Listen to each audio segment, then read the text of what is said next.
Good morning, Commission. District 1. District 1. District 2. That was 1. District 2 present. District 3 vacant. District 4. District 4 present. District 5. Chair Shadid. Present. District 6. District 6. District 7. District 7. District 8. Here. District 9. District 9, home of Nick and Nora, is present. We will rebuild. District 10. Here. District 11. District 11.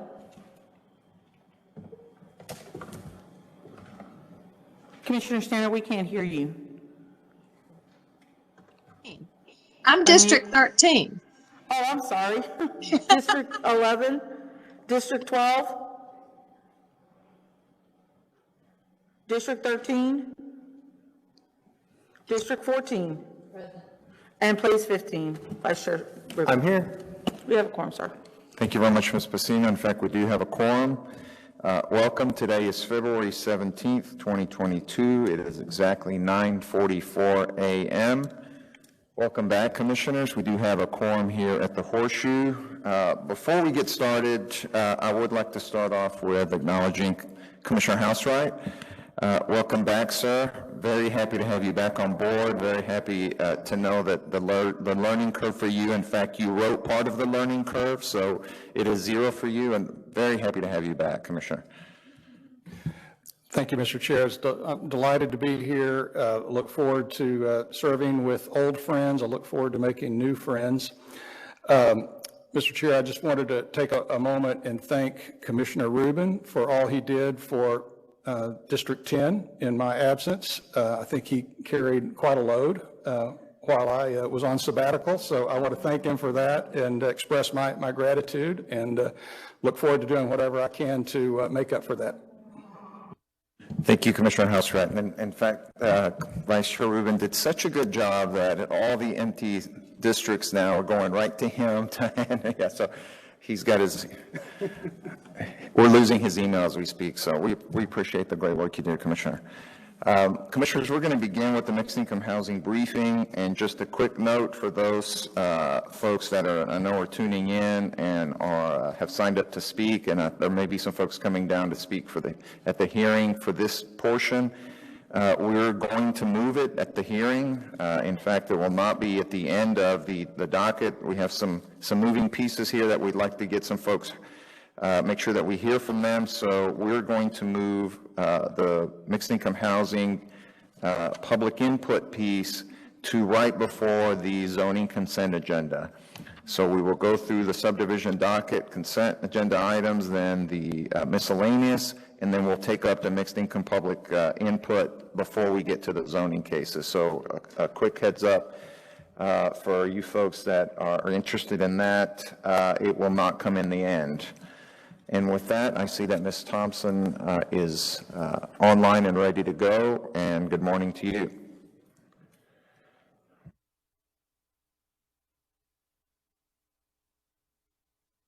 Good morning, everyone. I'm going to let Stephen, do you want to introduce this and then I'll start, or do you want me to start? I can start. Thank you, Commissioners. So this is item case DCA201-008. Consideration amending the Dallas Development Code, Chapter 51.4.1100 mixed income housing to support and align with the One Dallas Options program within the City of Dallas Comprehensive Housing Policy. As you recall, we previously briefed this item on January 6th. We planned to brief again on January 20th, and we ran out of time at that briefing. We planned we moved that briefing to February 3rd, and as we all know, we were not able to hold that meeting, so we are here before you today with this briefing once again. So I'm going to go ahead and turn it over now to Pam, as she has taken this thing all the way. Thanks.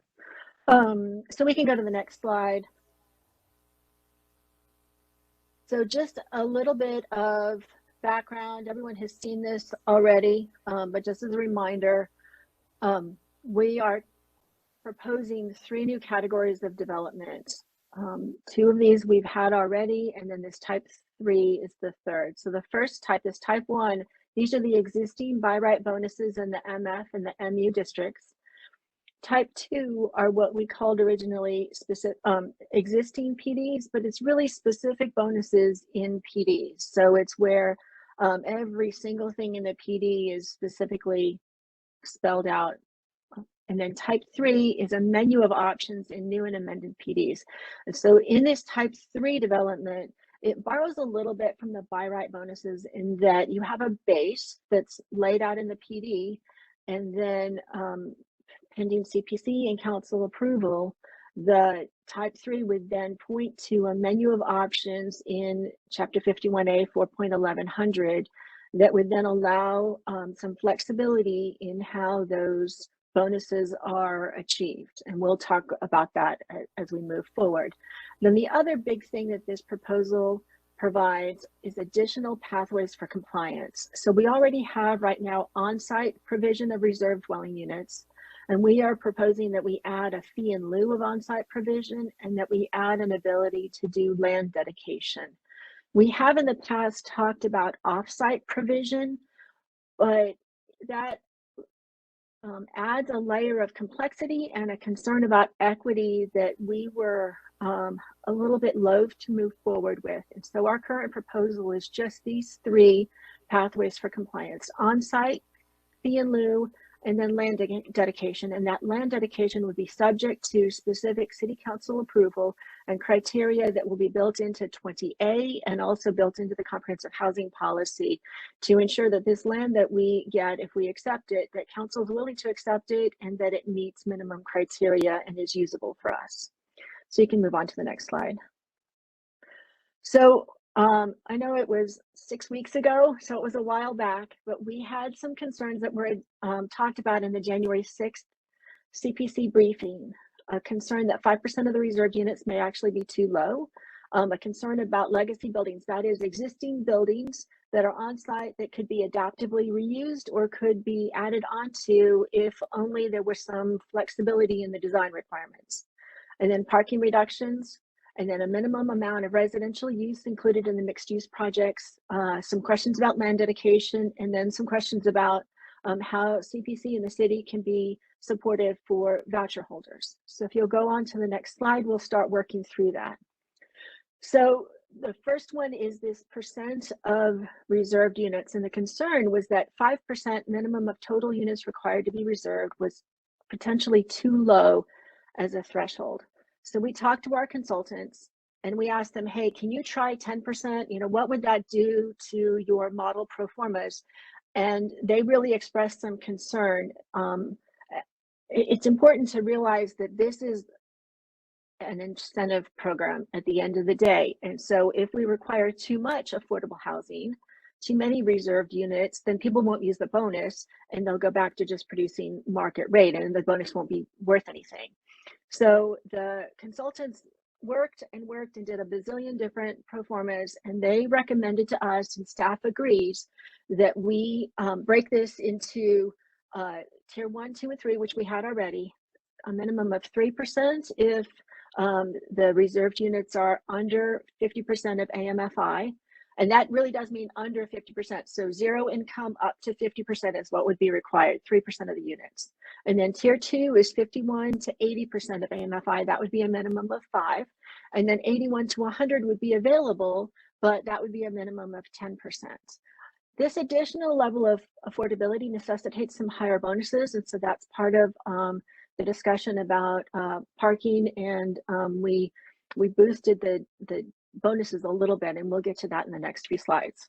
So thank you. Okay, so as you can see here, we added some additional unit bonuses. What we're seeing trending in the out in the development world is a trend towards more efficient and some smaller units, which are naturally more affordable, but then also allow for more units on the same amount of land. And if we don't want to continue to sprawl towards Oklahoma, which is where we're headed already, we do need to build our cities a little more densely so that we can be more efficient in our land use.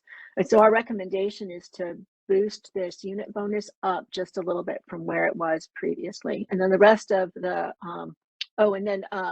we adjusted the height and stories bonus up a little bit as well. And then the rest of the chart remains as we briefed it at CPC last time around. So then there was a concern about legacy buildings. This is a real concern that we have talked with developers and consultants about, that they want to be able to adaptively reuse a building, but they can't take advantage of the bonuses because the parking's out front, or it's impossible to have the ground floor units actually address the street, or some other site constraint. So we talked with some of the smartest folks over at building inspections who deal with these things day in and day out, and asked them to think about language. And our recommendation is to take from our existing non-conforming language and to say that bonuses may be used to renovate, remodel, repair, rebuild, or enlarge a legacy building if the work does not cause the legacy building to become more non-conforming as to the mixed income design standards and the applicable zoning district. And I want to point out, because I had a little bit of a heart attack yesterday about this, that if you demolish your building, you can't rebuild it under this. So we borrowed that language as well, that if the building comes down by other than an intentional act of the owner, you can rebuild. But otherwise, we closed the loophole in the same way that we closed the loophole with the other non-conforming language. And then we had some questions about whether it should be 1970, 1960, 1980, 1920, what should it be? And I recommend that we actually take a little bit of a different look at this and consider having it be the year 2000. And that is because we have a lot of perfectly usable, good buildings, from apartment buildings from the 80s and from the 90s, that if there were some investment and some additional units put on that site and the bonus used with some flexibility about site design, we could preserve that existing naturally affordable housing, add some new units, add some additional housing because we desperately need housing in the city of Dallas, and let people use the bonus. And so that's, I know that's not at all what y'all are used to hearing from us, you know, because we use legacy building protections as a historic structure kind of protection. And this would be really a housing. This is a housing proposal. This would be a housing recommendation to allow those buildings that were built in the 80s and 90s to be adaptively reused and added on to, and the bonus to happen under this non-conforming language. And then for type 3, we talked about this a lot also, and we really believe that type 3 is exclusively PDs. And so those legacy buildings need to be addressed in the PD and not constrained by something else. It needs to be addressed through that process. That's what a PD is for, is to really look at what's existing there, what that development needs, what can be done to alleviate any site concerns, and to put those requirements in place in the PD. So that's our recommendation on legacy buildings. All right, parking reduction. We want to talk about a little bit today. I'm sure that a bunch of people are here to talk about this, but we realized that ZOAC had recommended 100% parking reduction in certain circumstances in the type 3. And we know that parking often drives zoning requests. And if we left it where, if you want by right MF 123 or MU 123 bonuses, and you're required to do 1.25 per unit, or you could go for a PD and get up to 100% parking reduction, that we would have a flood of PDs completely unnecessarily because of an oversight from staff. And so this is a little different from ZOAC, but it is in line with the philosophy that we've had with ZOAC, that we should move forward with trading parking for additional affordability in these mixed income developments. So I want to dive into this a little bit. The current parking utilization studies, and by current, I mean, I sent folks that are using this mixed income housing bonus right now out. They sent their on-site management folks out to count actual cars in the parking lot last week, the week before. So January, February of this year. And that plus the Institute of Traffic Engineers data from 1990s and 2000s, and then a study that I was able to get of apartments between downtown Dallas and Loop 12. Those studies show that actual utilization is between 0.7 and 1.7 parking spaces per unit. And I have to say that 1.7 is north of the Domain in Austin, and so it is pretty much as suburban as it gets. There's no bus service, there's no anything. That 1.7 is appropriate for that site. But I want y'all to think about each unused parking space occupies land that could have been used for housing. And each dollar used to build future empty parking spaces could have been used to build housing. ZOAC approved a 100% parking reduction for Tier 1, and so our current staff recommendation is 0.5 spaces per multifamily unit and 0.25 spaces per retirement housing unit. And this too flips the script a little bit, where we make this more of a market decision and we stop requiring vacant parking spaces. And so if our parking studies right now are showing that it's between 0.7 and 1.1 is where the general upper limit is. That 1.4 and 1.7, those are outliers. So between 0.7 and 1.1 actual utilization, our recommendation is half a space per unit so that we do not require folks to build useless parking. And it's a little bit of a different thing to think about. Every developer that I've talked to, their responses have ranged between this is great, but I'm not going to use it, to this is great, I'm going to use it in a couple of years because that's the direction we're going, to, even if you give me half a space, I'm going to park to exactly what we need, because if I underpark, I'm not going to be able to lease out my building. So this allows them to be required to park, but to add in what they actually need based on their site needs and their tenant and availability of transit next door, and whether they've got extra parking for bicycles, or they're next to a bike lane, or they're sort of near downtown, or whatever the actual site constraints are.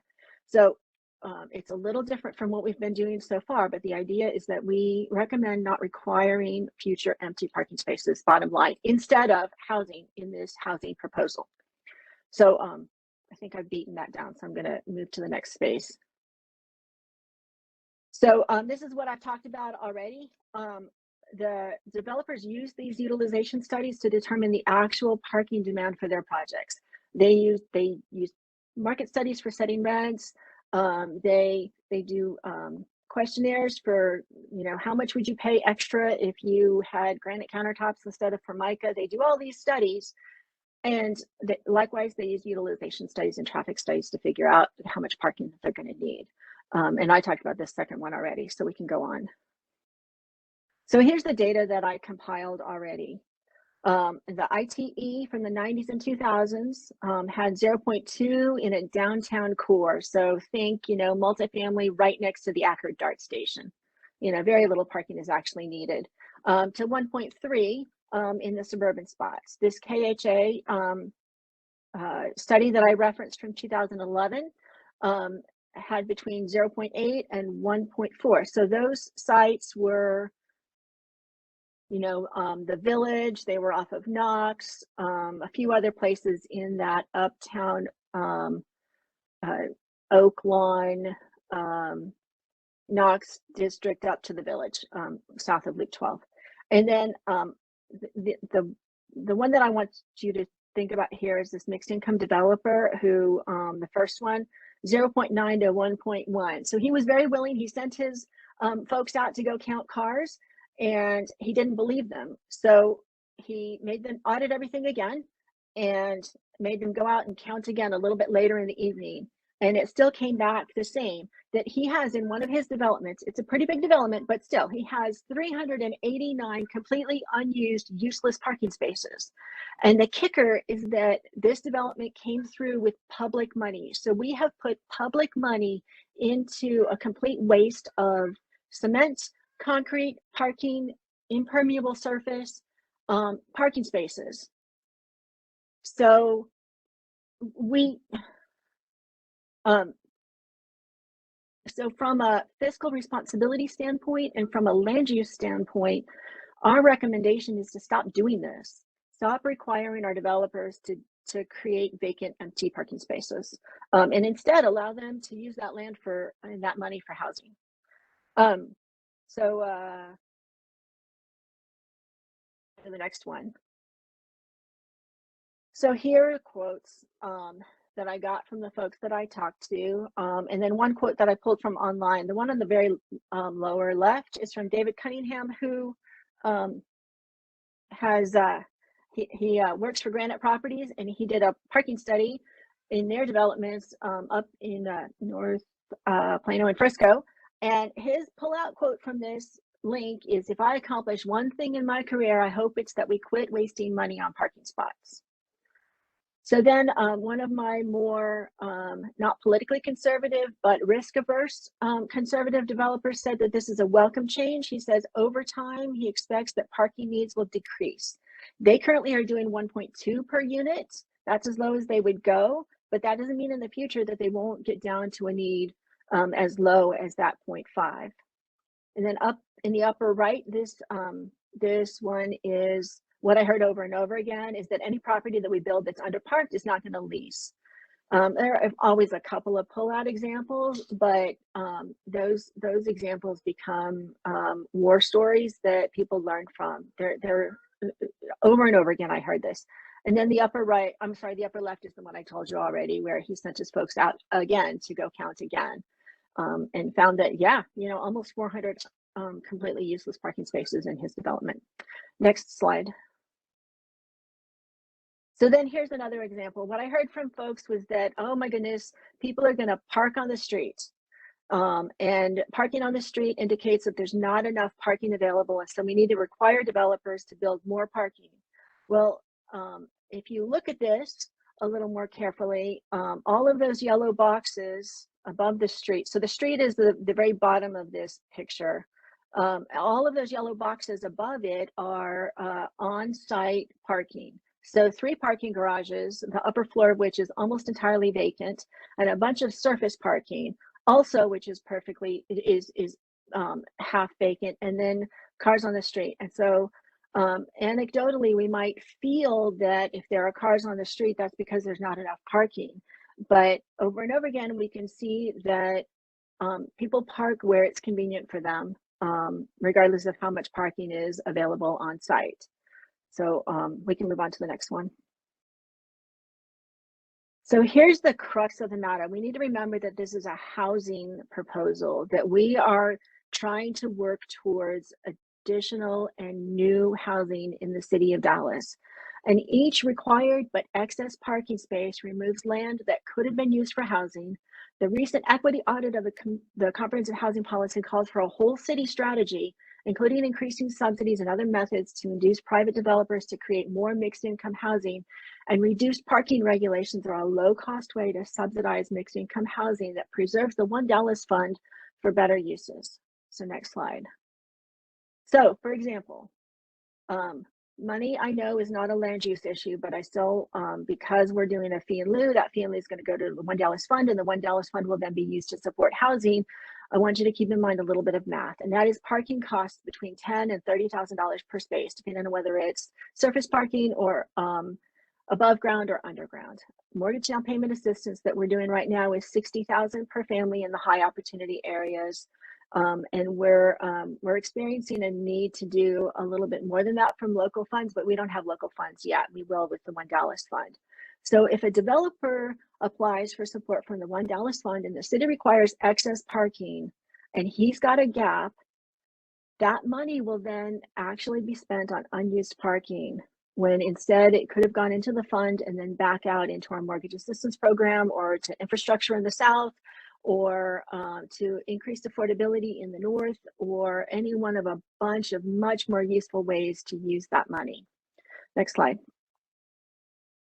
So our staff concern on the parking reduction, we talked about this a little bit already, is that we had recommended up to 100% parking reduction for type 3, but we didn't talk about the type 1 developments, and that's just honestly my oversight. I apologize for that. So we don't want to encourage developers to create a PD just for the parking the benefits. And so we're recommending this parking reduction for the by right bonuses as well. So next slide. So again, for type 1 and type 3, half a space per unit for multifamily. This is a little bit of an increase from what ZOAC recommended for type 3, but we don't believe very many folks are actually going to do 100%. Like, they're not going to produce a development with 0 parking, and it's a type 3, and so if they need to, they can. We just want to level the playing field between the by right bonuses and these type 3 bonuses. And so then we want to continue to offer the sliding scale of reduced parking reductions for the non-residential space for type 3 developments, because this goes through, again, these are PDs that goes through scrutiny of CPC, or staff and CPC and council. And so if that much of a parking reduction is inappropriate for that spot, then CPC and council can recommend that the bonus applies except for, and then slide in updated parking reduction or parking requirements. And then because this parking minimum that we're recommending is pretty darn low, we recommend that it applies regardless of transit proximity. So next slide. So then micromobility.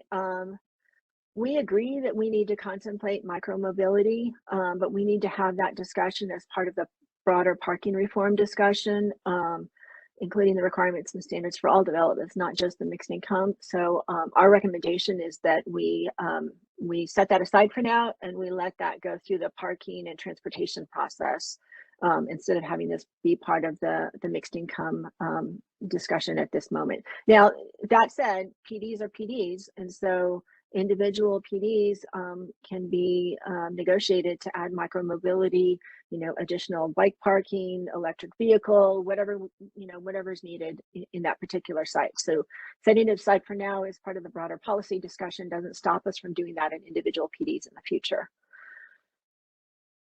So then another concern was that a mixed use project can provide 1 residential unit and obtain a development bonus for the remainder of the project. And we agree. The horror story that we contemplated when we first did this mixed income and we looked at the MU bonuses, our worry was that, somebody would, build a hotel and they would set, 10 affordable units in the basement for their workers, and then get a bonus out of it, which is not at all the intent of any of this. And so we thank you for raising this concern.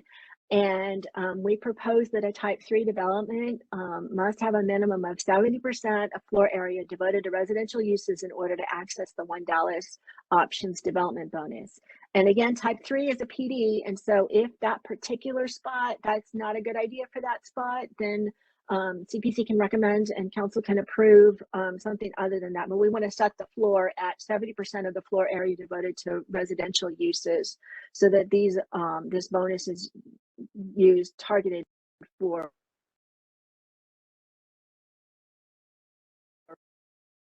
so next slide.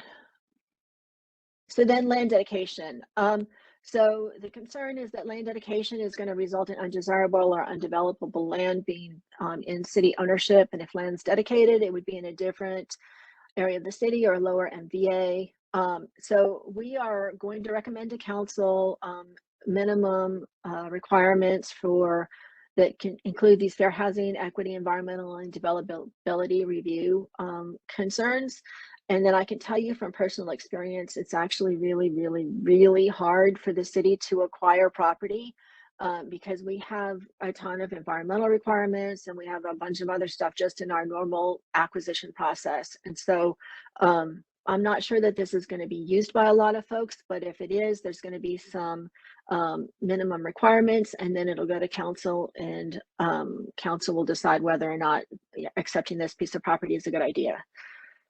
and that'll all be laid out in 20A and in the CHP. So then vouchers. So what's CPC's role in addressing the issue of voucher acceptance, and how many providers of vouchers are there other than DHA? And so Dallas Housing Authority is what it used to be called. Now it's DHA, Dallas Housing Solutions. They're the big organization. They serve like most of North Texas, essentially, Denton, Collin, Tarrant, Dallas, Rockwall, Kaufman, and Ellis counties.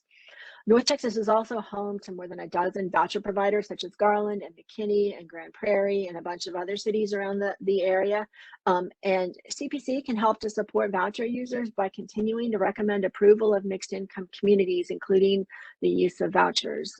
We now have developments that are required to accept vouchers all over Uptown and Oakline. Out in East Dallas, we have several that are starting in far North Dallas. And so this is something that the more this program succeeds, the more we have the availability for vouchers, and the more, honestly, developers and development entities and management companies learn how to navigate the voucher process and learn how to accept vouchers at their sites, and they make it easier. I've got one developer, very high-end developments, who's all excited about doing vouchers, and they're going to do vouchers in their other developments as well, because it's financially beneficial to them. So I'm hoping that more folks will continue to do that. So 22. Okay, additional minor amendments. I was just looking through all of the very fine details of this. We need to add census tract to the application process, because that's one of the things that we require farther down in the whole review process. And then if we're going to do a fee in lieu, we need to add total floor area and residential floor area defined as it is in our code, so that we can key the fee in lieu off of the total floor area, and we can check for that 70% residential floor area threshold. And then 1107, we want to add a requirement that sidewalks be level and continuous across driveways, set that standard, and then allow a waiver subject to director approval, because not all sidewalks actually work for this as much as those of us who have tried to navigate a driveway and a sidewalk and a driveway and a sidewalk and a driveway, and the sidewalk would like to have level surface so they can just walk rather than pick their way across a sidewalk. Sometimes it's just not possible. So we're going to add this requirement and then add a waiver that's just a staff waiver, so that if it's not possible, then they can be waived from that. Next slide. Okay, and then we had some stakeholder concerns, and one is that we want to recommend additional flexibility for PDs that modify the standards other than use to access the development bonuses, because we found in implementing this program that there are a handful of PDs that we fully intended to be able to use this bonus, but hey, there's this one bullet way at the bottom of the PD. One, for example, has a restriction on fence material, just not pertinent to the bonus, not pertinent to anything. Everything else in that PD defaults to MF2A, but the developers wouldn't be able to use the bonus in that PD because of this, one or two sentences about fences. And so we want to recommend instead that that if the PD lays out the yard, lot, and space and parking requirements, then the bonus is not available. But otherwise, the bonus would be available. And I went skimming through the PDs, and I think it's two of them. It's this one that's got an example here, and then PD 595 that defaults to the base zoning districts. And then 1107, new language we had discussed what if PDs come through and they don't really actually meet the intent of the design requirements in 1107. Is there something extra that we can do? And we went round and round. We talked to building inspections, we talked to the attorneys, and we really recommend not requiring additional development plans and additional documentation for the type 3 as a standard requirement. This can always be built into the PD, and then we can continue to work with staff to make sure that as the staff negotiates with the applicant, that we ensure pedestrian priority, and that the design intents of 1107 are met in these PDs. So next slide. So our recommendation is approval of this updated proposal. And we'll open the floor. Oh, sorry, I'll hand this back to the chair to open the floor. Thank you, Sorry, Ms. Thompson. Chair. Sorry? Thank you, Ms. Thompson, fantastic. Just one quick note before we go to questions, just for the record, Commissioner Jackson is here at the Horseshoe. Good morning, sir. Joined us at 10:10 a.m. And Commissioner Carpenter apparently is having some technical issues, has been bumped off, and is not being allowed to come back online, so she is on her way here. Questions, Commissioners, for Ms. Thompson. Commissioner Rubin. Yes, thank you, Mr. Chair. I just had a quick question about the mechanics of the ordinance in our docket as it pertains to the mixed income housing and the parking issue. And I apologize if this is obvious to everyone else, but I'm not able to wrap my head around it. There are two sections that address parking. There's 4.1106, and the parking there is addressed as to the type 3 developments. And then there's 4.1107, which just seems to be generally applicable, and then drops it down to 1/2 space per dwelling unit. What's the interaction between, or the relationship between those two sections? Sure. So there's an echo, and I'm not sure why. So if anyone who's on Zoom can check to see if they're muted on their second device, that would be great. Okay, awesome. Sorry, the echoes are distracting and I lose my train of thought. So the 1106 parking for the type 3 is for just those type 3 PDs. And in our discussions with ZOAC and in our discussions with other developers, we've had developers say that, hey, if you give me a bit of a break on the parking on my commercial space, that will then give me additional land and additional ability to meet the mixed income requirements for this bonus, or to offer additional affordability. And so it really made us take a little wider view of these PDs that are mixed use PDs, and recommend a parking reduction for the commercial space as well as the multifamily space. And then in order to have some parity, there's a little bit of an update in the language that we need to do to say that multifamily uses in type 3 would park at 0.5, just in the same way that multifamily uses in type 1, which is the 1107 parking requirements, would park at 0.5 as well. Okay, can I ask a quick follow-up or two? So the way that I read 11.06J5 is this bonus applies to the total number of parking spaces required for all uses except the listed uses, which are all commercial uses. So I don't see anything carving out multifamily from 11.06J5. So does 11.06J5 also address the amount of parking required, or the reduction in parking for multifamily, or is that intended to be carved out as well, and do we need additional language there? So we need additional language. There are actually two places that we've seen so far that we need to make some corrections to the ordinance that's in front of you. One is that if we're recommending 0.5 across the board, then we don't need a definition for transit proximity, and we also don't need a separate requirement for transit proximity. Well, we struck through the definition, but we forgot to strike through the separate provision for transit proximity.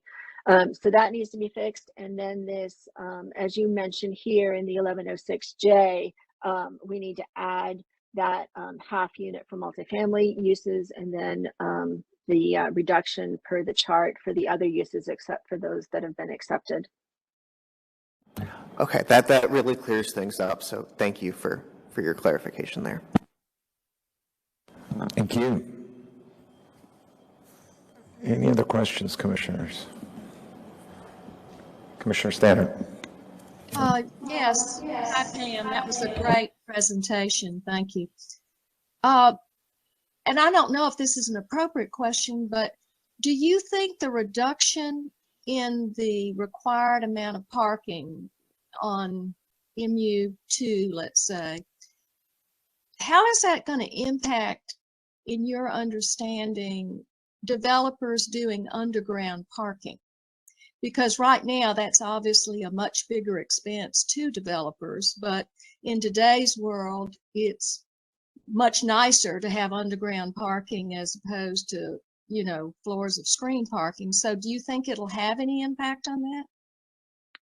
This is an excellent question that I have not heard so far, and I thank you so much for raising it.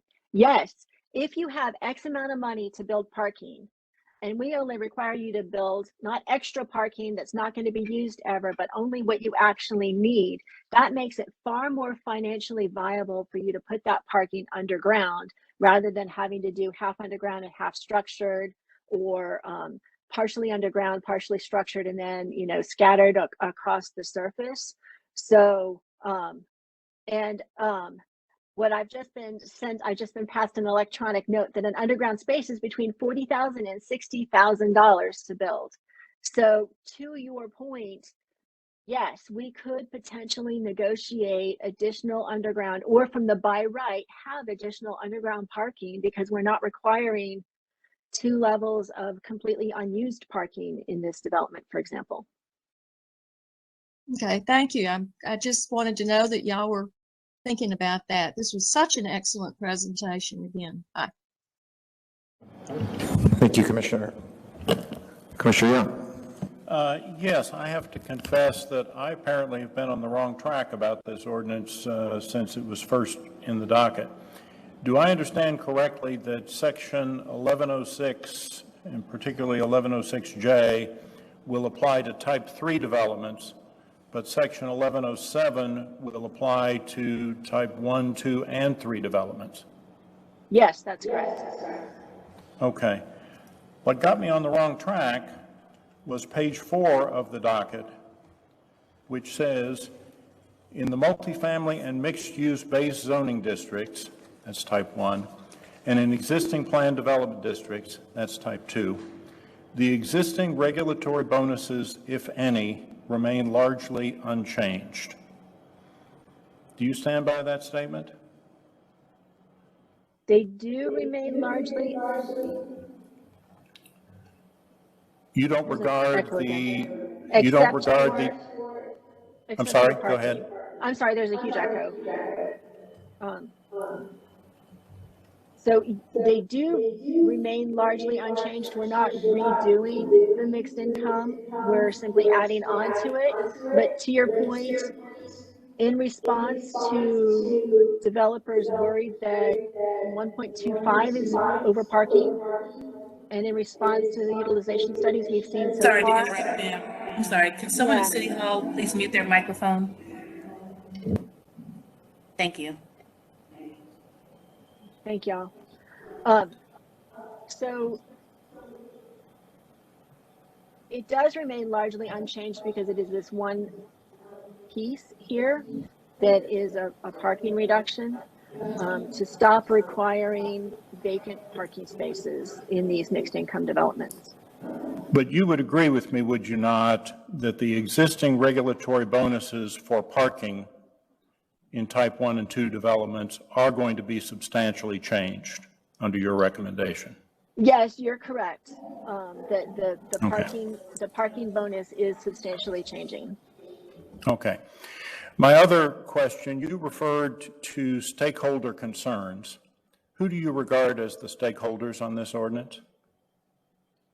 I have been in deep discussions with advocates since 2016, folks who live in mixed income and market rate housing, the development community, engineers, representatives from the city, CPC members, council members, additional staff. I am devoted to taking the broad definition of stakeholder to be folks who pick up the phone and call me, who have an idea about this. On January 6th, I asked you if you'd contacted any of the citywide or region-wide umbrella groups, homeowner umbrella groups about this, the Dallas Homeowners League, the North Dallas Neighborhood Alliance, used to be called the Oak Cliff Conservation League. I know they have a new name for it. Have you contacted them since January 6th? I have not. They are able to access the public hearings through our standard notification processes. And so I'm available to, and the planning staff are available to answer questions if anyone wants to reach out to us. And I've gotten one email from a development attorney and no emails from neighborhood associations. All right, but you've been working closely, you said, with all these other groups since 2016, and you have not, even since January 6th, reached out to those umbrella groups. Is the same true of individual neighborhood associations that are known to have issues with spillover parking?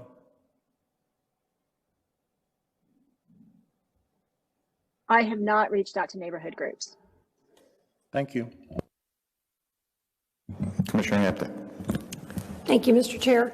And thank you, Ms. Thompson and Mr. Doss, for all your work on this and for highlighting the changes before us today. Two, I think, global questions that I'd like to make sure I'm understanding. The way that this was reviewed and the genesis for this recommendation is that type 1 and type 2 reflect current by right, current PDs, and cleaning up issues that have been identified over the past 2 years that we've had this program. Is that a fair assessment? That's a fair assessment with one clarification in that, oh, we need to mute again for City Hall.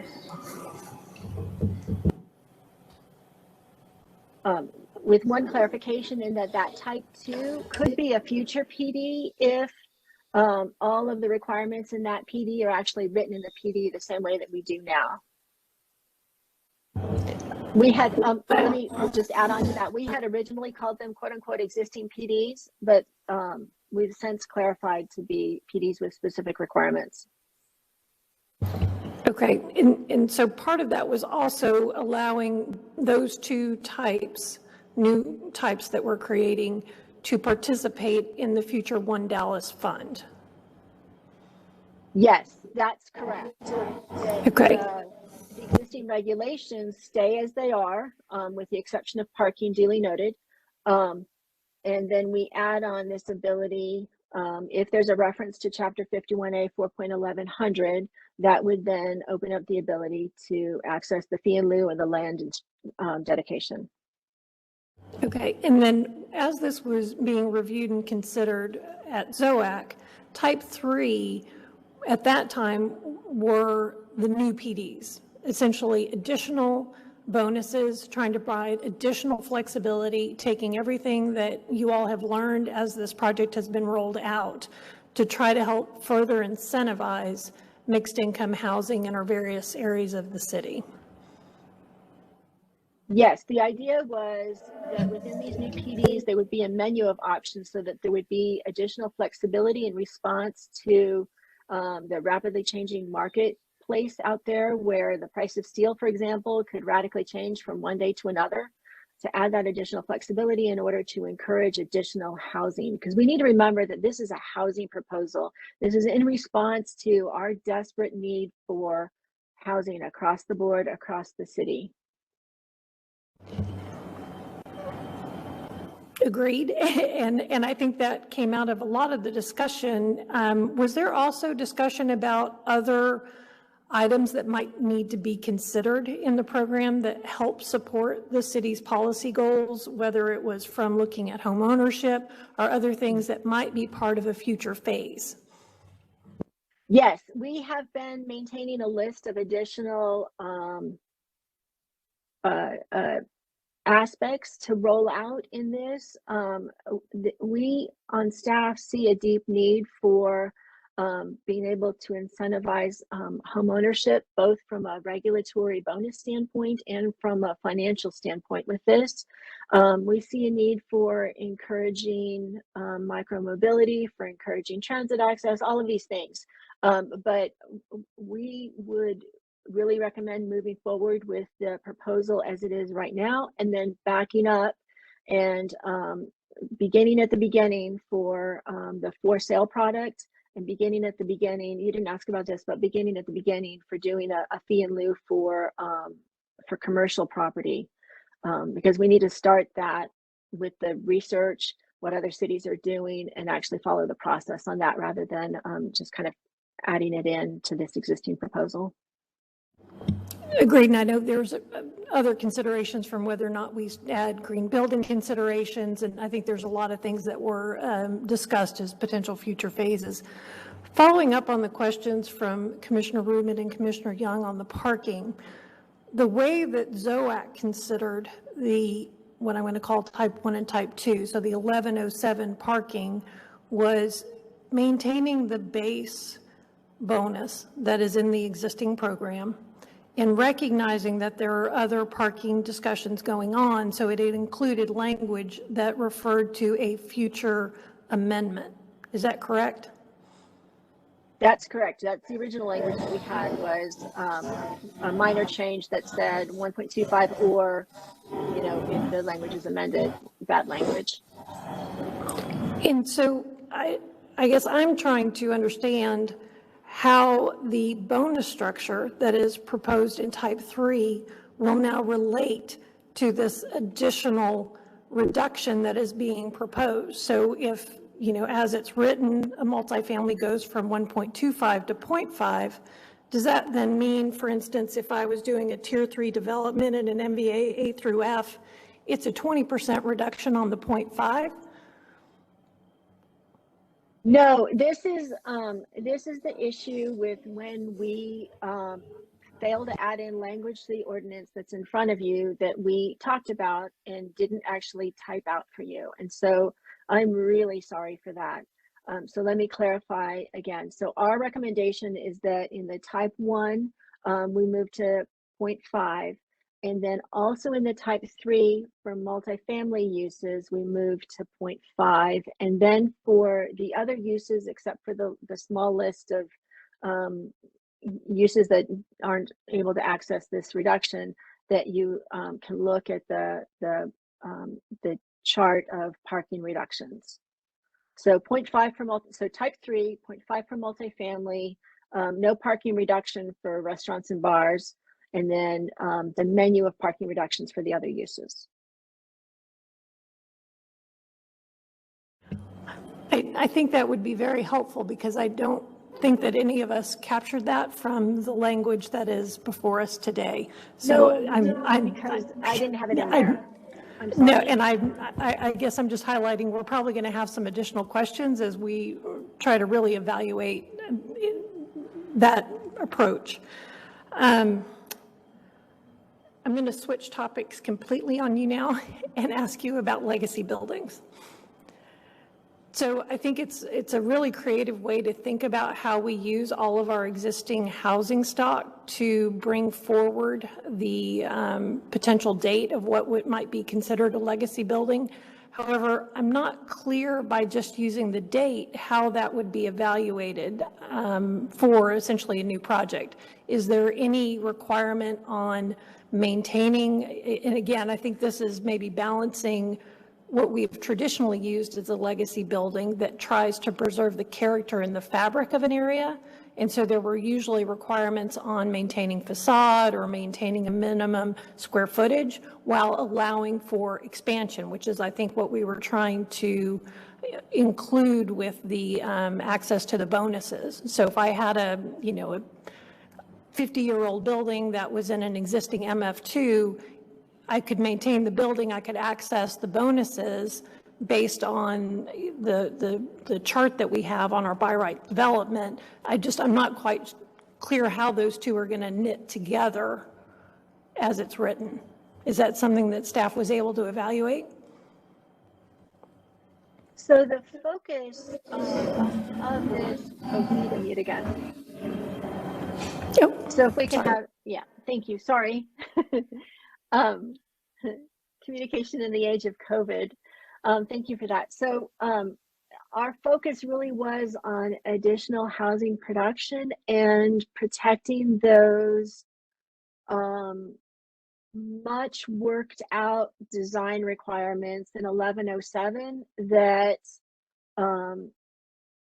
prioritize pedestrians, that make the street safer because of eyes on the street, all of the philosophical things that underline 1107. There was less of a concern about facades or historic preservation kinds of elements, because this is, as I mentioned in the briefing, this is a housing thing more than a historic preservation thing. So for example, in the Cedars, if we're protecting a legacy building, it might not actually be officially a historic building, but it is an old building and we think that it's amazing and we want to keep that historic look.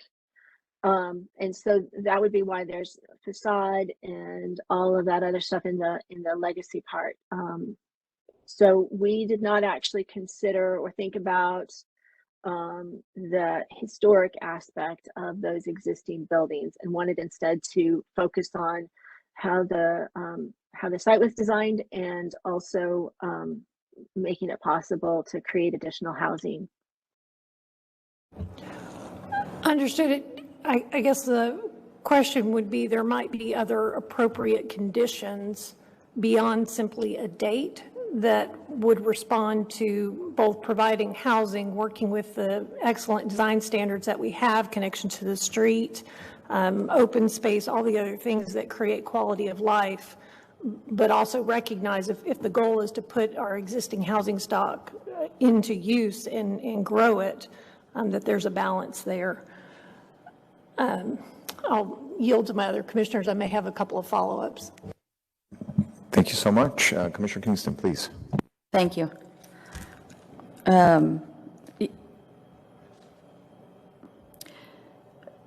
Ms. Thompson, it's my recollection from ZOAC that the entire discussion about legacy buildings was focused on historic preservation. Is that correct?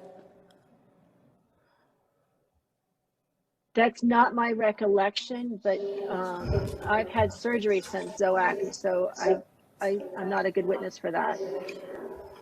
I can tell you that the stakeholder questions, can we, I'm sorry, Commissioner, will you mute because of the echo? Thank you.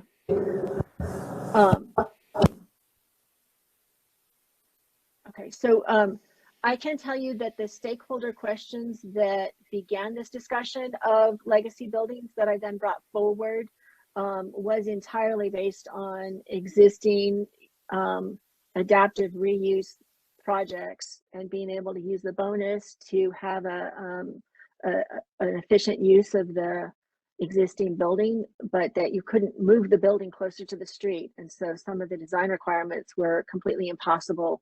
And that's where that started. But I'm not a good witness for whether it was also for historic at ZOAC or not. Okay, your answer brings me up to another set of questions I had. I'm going to touch on what Commissioner Young has already asked.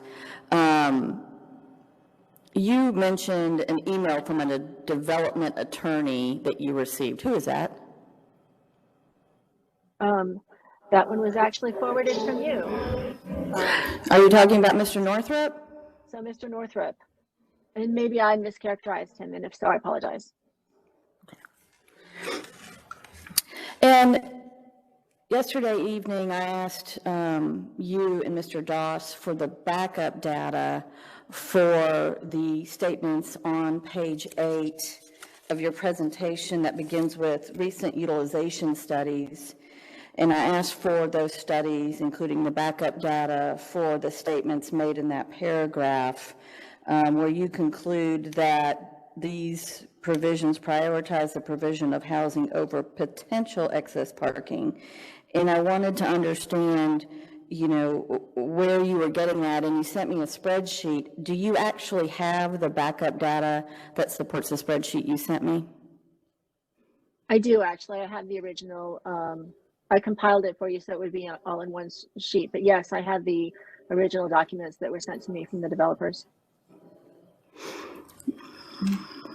So your source for all the backup data is developers?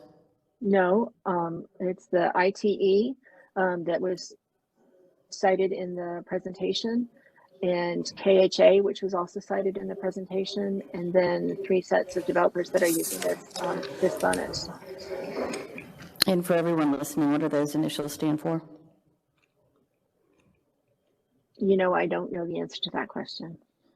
What type of organizations are those? Oh, I'm sorry. ITE is the Institute of Transportation Engineers. And the other one? The other one is KHA.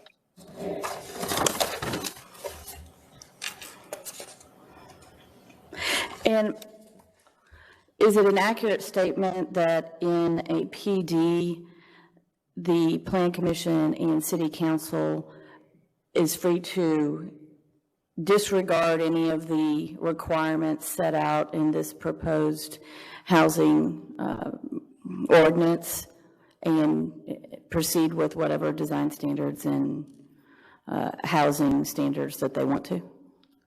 With one clarification, CPC through a PD can modify the requirements that are in Chapter 51A, but the PD is not able to modify the requirements that are in any other chapter of the city code. So regarding the design requirements, parking, definition of a legacy building, those sorts of things that reside in Chapter 51A, CPC can modify them in the same way that CPC has been setting design requirements for existing type 2 PDs and has been declaring that Chapter 51A 1107 is not applicable in that district. That same functionality is available for the type 3. Yes. So the type 3 standards are really meant to be guidelines for staff to consider in its approval recommendation and CPC to consider in its approval recommendation, ultimately council to consider in its approval process. Is that correct? That's correct. Okay. I guess my last question for you on page 1 of this, it says that ZOAC recommended the provisions that are in this proposed change to 51A, and it seems to me that we've identified a number of things that have been added since it left ZOAC. Would you agree with me that the statement that ZOAC approved this is not accurate? So ZOAC recommended moving forward with this with the understanding that there were a handful of things that were still under discussion, and that the folks at ZOAC that were most concerned with the fine details of this ordinance also sat on CPC. And so there was a recommendation to move it out of ZOAC and over to CPC, knowing that there would be continuing refinement of the proposal. And that continuing refinement is highlighted in the attached ordinance with acknowledgement of which things have been updated since ZOAC. But for example, the parking provisions that are now in the ordinance were not in what left ZOAC, correct? For example, the parking reduction to 0.5 and 0.25, were those items ever discussed at ZOAC? Those items were not discussed at ZOAC, but 100% parking reduction in exchange for mixed income housing was actually discussed at ZOAC. So this is actually backing off of that 100% reduction. All right. Commissioner Blair. To further ask questions in regards to parking and parking reduction from my fellow commissioners. You said that the PD is always the mechanism in order to reevaluate 51A, correct? And in doing so, if an area has a higher need than what is recommended, the adoption of the reduction of parking would require an area to always accept a PD in lieu of straight zoning for mixed income housing bonus. Is that not correct? Okay, so let me work through your question. So, yes, will you mute, please? I'm sorry. We haven't had this echo problem before. Thank you very much for muting. I apologize.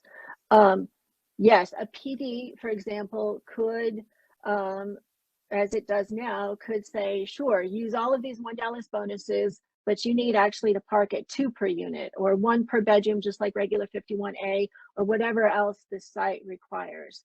But to your point, yes, our recommendation is that in the by right bonuses in the MF and MU districts, that the requirement for folks that are producing mixed income housing for the city, that their minimum requirement is half a parking space per unit, and then they can build up to whatever they need for the particular needs of their development. And that is specifically because this policy prioritizes housing over excessive parking, because this is a housing recommendation to ensure that we can encourage additional development of housing in our city.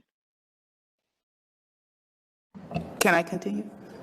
So then let me ask a question in regards to your study area.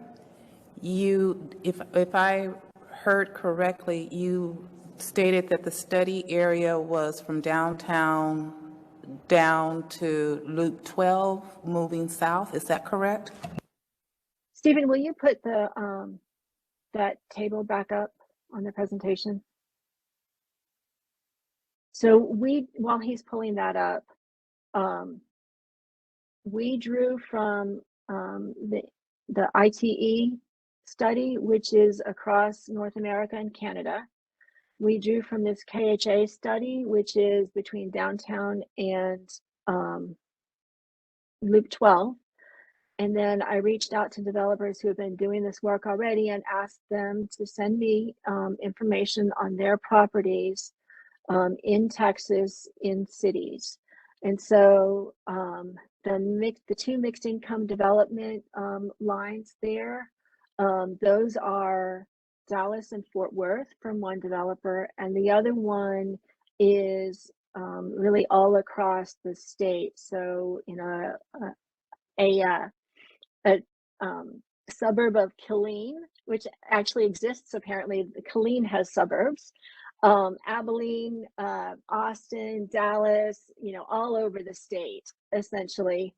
And in that one in particular, what I found was that if what's nearby is a tractor supply or agricultural land or horses, or just single family housing and a freeway, that's where the 1.4 per unit of actual occupied development, or 1.7 per unit, came into play. And then in all of the other developments that were closer into town, that had better access to transit, or that were just in areas that had cool things around them that people could walk to, those developments were closer to 0.7 to 1.1 per unit. And so again, our recommendation is that we just not require developers to overpark, and instead we set a minimum and then let the market determine how much additional parking is necessary to ensure that there's adequate parking for their tenants in order to be able to lease up their development. So I get what you're saying, not to overpark, but what's the protection not to underpark? Especially if you are saying the mixed income housing bonus is only measured an area of the city that has ample access to transit, and the study from what you're saying KAH has done does not recognize areas of the city that does not have ample transit access. What's the protection to ensure that developers do not underpark? So I want to flip this script a little bit, which is a different way of having folks think about land use. And that is that we go around our lives and we see vast quantities of unused parking spaces. When we go to the grocery store, when we go to a theater, when we go to CVS, when we go to Walgreens, when we go to our friends' apartments, with a few exceptions, wherever we go, there's gobs and gobs and gobs of excess parking. And so our recommendation is that we flip that around a little bit and we stop requiring stop setting the gobs of excessive parking as our default, and instead focus on the fact that we have thousands of homeless folks across the city. We have folks that are doubled up with family members. They're in bad situations. They can't leave their abusive spouse. They need housing.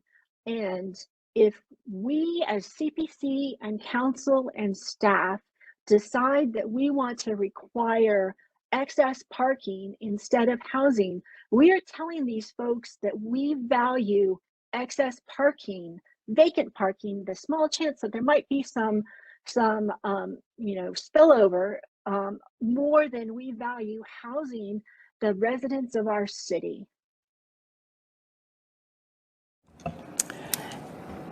Can I flip the script for you and give you a different picture as well?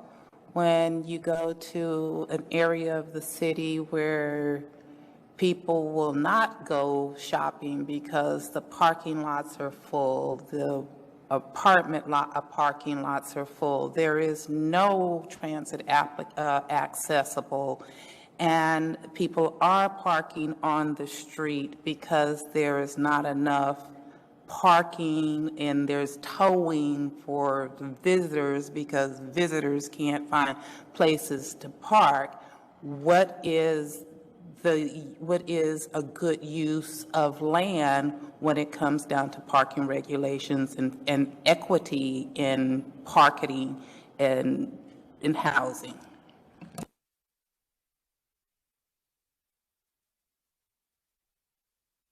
So the actual use of the street, in the same way that we recommend that micromobility be part of the broader parking discussion,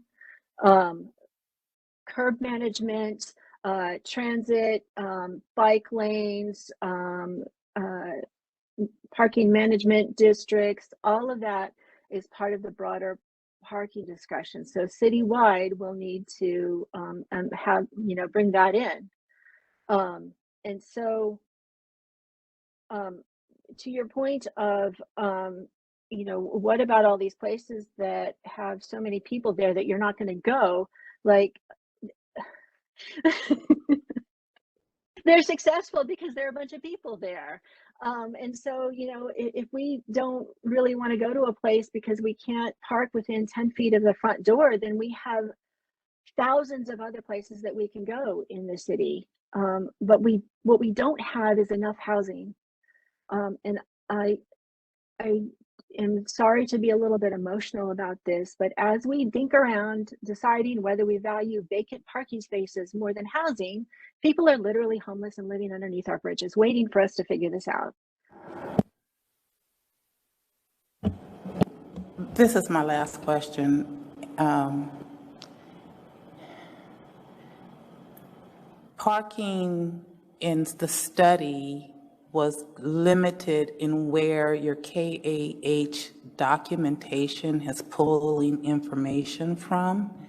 And my question that I would like everybody to see is, where is the equity in the study when the study is limited to a small area of Dallas? Because you're saying the reduction, but it's not really speaking. How do we speak to where it says the true needs of a community and not just reducing the parking? So if I may, Chair, respond to that again, and that is that we have this KHA study that, yes, is between downtown Dallas and Loop 12. But I want to reiterate that the two lines that say mixed income developer that shows a parking utilization range between 0.9 and 1.1 or between 0.8 and 1.3. Those are from all over, from Fort Worth, Dallas, Abilene, Austin, outside of Killeen, all over the state. And so what I would like to convey to you is that we have gotten data from all over the state, particularly from mixed income developers, because that's what this bonus is for. And so what we have seen is that in suburban Fort Worth, the actual utilization rate is 1.1 per unit, to the immense shock of the guy who went out there and counted cars. So the equity is that we want to prioritize housing for people and not require more parking than is necessary to meet the needs of these particular communities. Understanding that developers are not going to build and not provide enough parking for their particular residents. Our 0.5 is simply a minimum, and then they can build one, they can build 1.5, they can build 2 if they would like, whatever they want to build. There's no maximum for this. And what I saw was the actual utilization for these suburban sites where it's closer to horses than it is to anything else. The actual utilization is 1.7. And so developers using utilization studies from similarly situated sites are going to produce 2 probably per unit for those sites. Our recommendation is that we stop requiring them to overpark. Commissioner Rubin. I'm going to go in a completely different direction from the parking, although it'll be interesting to see where that goes. You mentioned in your presentation, Ms. Thompson, that there were a number of problems with the provision of affordable housing off-site, which led staff and ZOAC to not recommend putting that as an option in the One Dallas program. Is that right? That's correct. The more questions that were asked, the more answers we didn't have, particularly with in regards to the things that we are most concerned about, and that is housing provision to meet the needs of our most vulnerable folks in the city, and in terms of equity.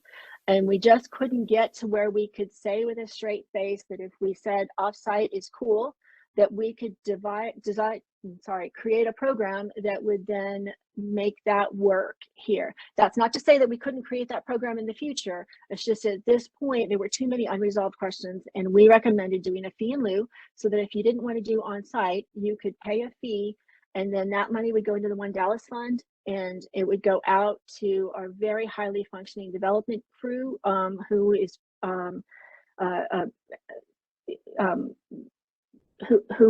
helping to develop housing all over the city and is incentivizing mortgage holding and everything else, and single family in underutilized neighborhoods, and all kinds of amazing things with the money. So we could support equity with funds more clearly than we could support equity with offsite provision, is the bottom line.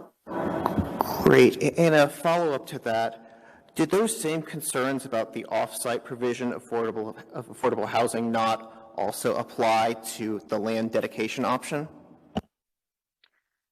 So the land dedication option, because it's land, and then we can then, as the city, work with surrounding neighborhoods, stakeholders, future residents, development community, anybody else who wanted to be involved to figure out what ought to happen on that site. Because we have a lot more control over that as the city, we were much more comfortable with land. And I'll give you an example. We had a piece of property in North Dallas that went out for auction essentially for development that could have it could have been used more efficiently for housing than what we ended up doing. And so if somebody is willing to dedicate land to us in a good location, we might be able to just create something amazing there. Okay, and I'm just trying to wrap my head around the whole land dedication piece. When is there a case, I understand this is all hypothetical here, but can you kind of give me a suggestion of when land dedication would be a win over the on-site option or just the city getting the money through the fee in lieu?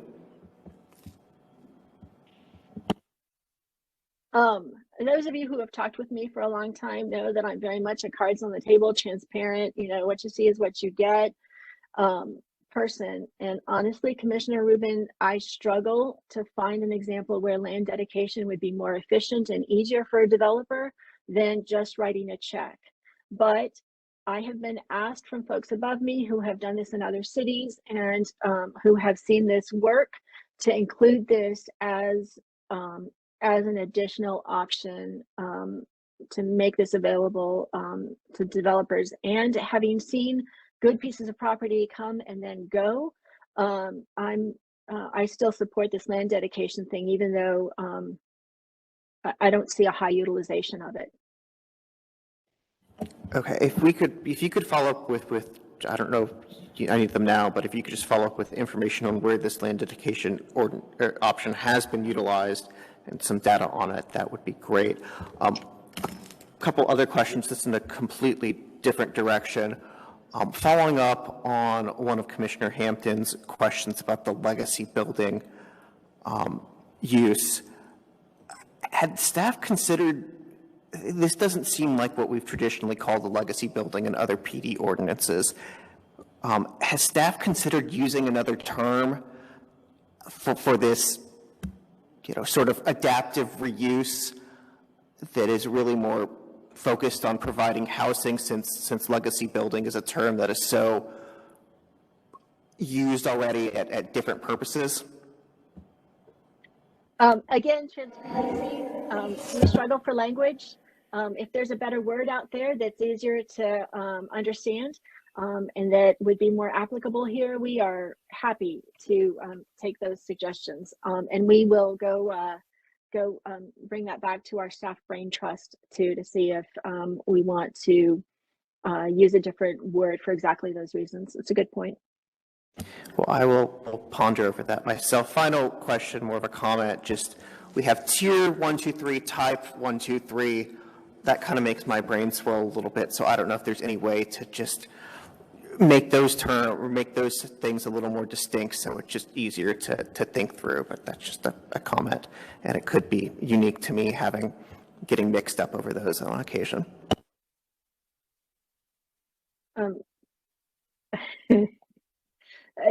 I have only the same comment I have with legacy building, that we'll go contemplate that, because that you're not unique in that concern. A, B, and C might be, I know you have that M through whatever for MVA, but A, B, and C for one of those might be a little more clear. That's just my thought, and again, I speak only for myself here. Commissioner Young? Yes. Am I correct that the proposed parking reductions are not based on any assumption or data about a different parking demand by residents of mixed income housing as compared to ordinary residents?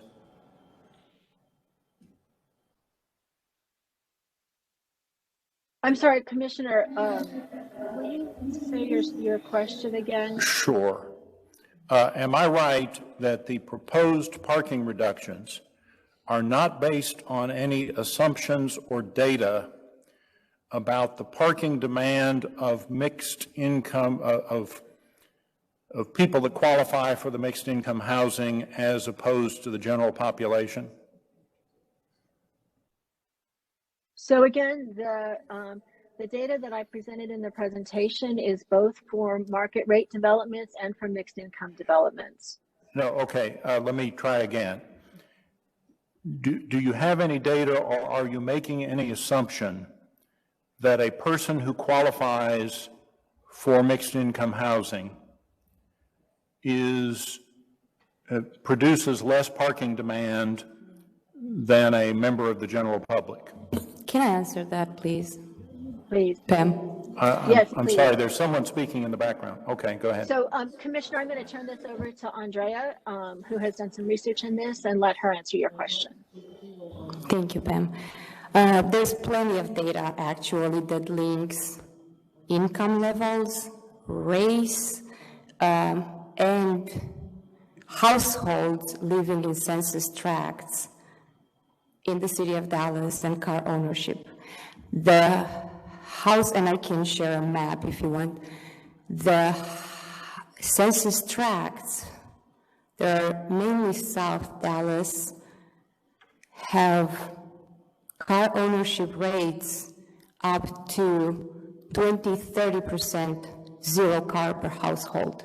So there is a direct link, and there is, again, plenty of data that Latino population, Black population, they own usually less car than white population. So there's plenty of data. Another point I wanted to add is that there is also data that shows that a unit that comes bundled with a parking space costs usually around $300 more per monthly rent. So there's plenty of data. But were the parking reductions in this ordinance, did you rely on the assumption that people qualifying for mixed income housing will generate less parking demand? Yes. Is that was part of the basis? I'm sorry. All right. Yes is the answer? Yes, that was part of the original presentation that we gave in January 6th that showed that car ownership was lower in line with lower incomes. But we're talking about 3 to 10% of the residents, and we're talking about a 60% reduction from existing parking ratios. Do I have that right?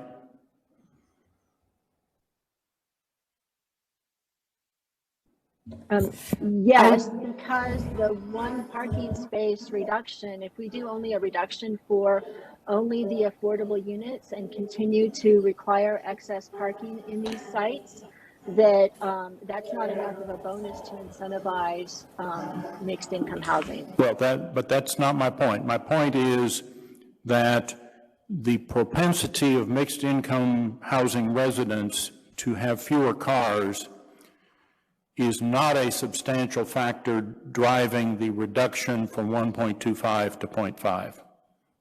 Would you agree with that? So what I would say is that the parking utilization reports that I am continuing to get from folks who have mixed income developments out there indicate that the households that tend to live in a mixed income community tend not to have more than about one car per unit, You're and fading sometimes out, less ma'am. than that. Oh, let me adjust. Or can you hear me again? No, it's getting fainter. So now can you hear me? Oh, now you can't tell me that you can hear me because you're muted. But if you can hear me, then maybe turn your mic back on and tell me. Yeah, it's Okay, better. good. Great, thank you. So all of this is super complicated, right? Because there are so many factors involved. But what we are seeing in count after count after count is that the folks who live in mixed income communities don't actually have cars on site at a rate higher than 0.8 to 1.1 per unit. So whether that's an income thing, that's a choice because folks choose to live in mixed income because of the location. I can't tell you, but I can tell you that over and over in the reports that I've seen from folks who were doing this work, that they don't need 1.25 per unit. That just requires them to use public funding to create unused parking spaces. And I'm going to hand this back to Andrea so that she can fill in a little bit. Well, I still don't think my question's being answered, and let's make it very simple. If for some reason residents who qualify for mixed income housing never had cars, created zero parking demand, then that factor alone would justify only a 3 to 10% reduction in the parking requirement. Is that right? I would like to make it very clear that we do not have housing units in this city that are provided without parking, because parking is required for every unit in the city. So to make an assumption about the ownership, other than blunt data that I just presented from census tracts, it's very hard to make this direct nexus to say, oh, 3% of population doesn't own cars, which is basically, it's actually 10%, and as I said, 30% in some census tracts. So in this census tract, you qualify only 30% of housing for zero parking. It's very hard to make that nexus. I would flip it to actually create a choice by you having a choice to have access to a unit that doesn't force you to pay for a parking spot that you're not using. Well, I'm apparently not going to get an answer to my question, so I'll move on. If in fact the developer chooses the payment in lieu option or the land dedication option, then the fact that people who qualify for mixed income housing tend to have fewer cars is irrelevant to that development. Would you agree?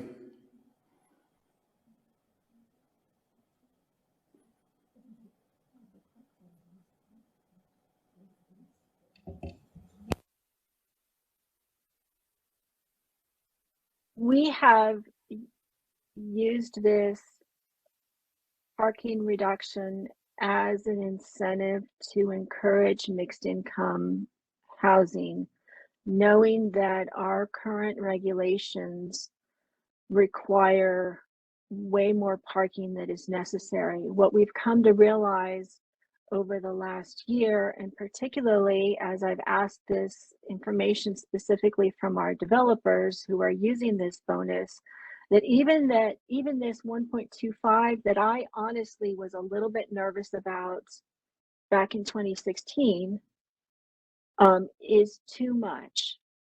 And I will tell you that there's one development in the middle of Oak Lawn that is a very high-end, high-rise development that has only a handful of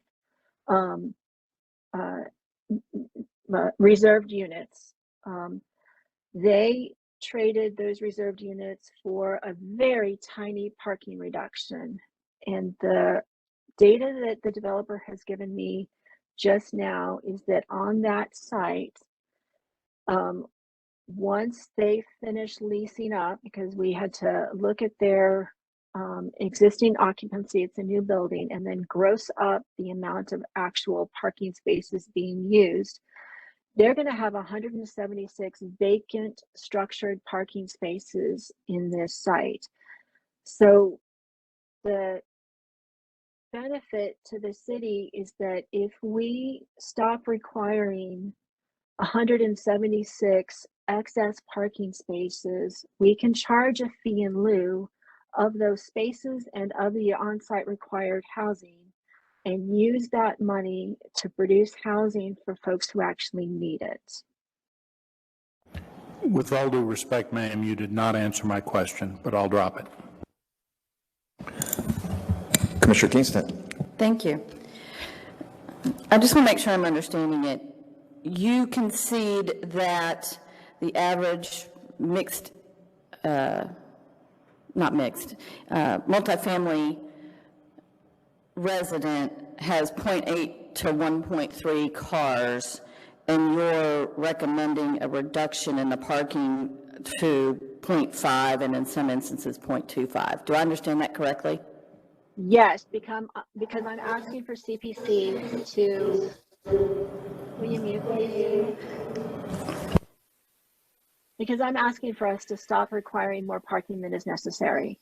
So, and to understand that developers are going to produce the parking that they need for their particular sites. And so the 0.5 is under the utilization that we've seen so far. We don't know what that is going to be in the future. It's under the utilization that we've seen so far, which means that we hit that recommended policy of not requiring overparking. That brings me to my next question. It appears to me that the data that you're relying on, other than whatever this developer just now sent you, which I'd like a copy of, please, is information from the year 1990s and 2000s from a trade industry group, data from about 15 years ago from KHA. What does that stand for again? Again, I apologize to the commission that I do not know what that what those letters stand for. Okay. I did find a KHA consulting group that specializes in the field of electricity. Do you think that's it? No. I don't. Okay. And then information from 2022 from a mixed income developer, singular. Who is that? Is that O'Hara? One of them is Ohala, and one of them is Sagebrook. And the Sagebrook information is not on the spreadsheet you sent me? Oh, yes, it is. Okay. Yes, it is. All right.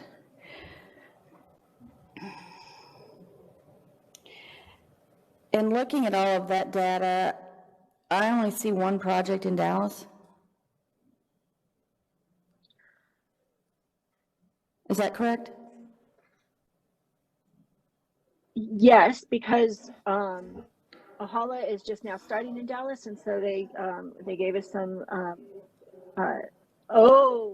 Commissioner Kingston, thank you for catching my misspeaking. Ohala came from Fort Worth and from Houston. I apologize, not from Fort Worth and Dallas.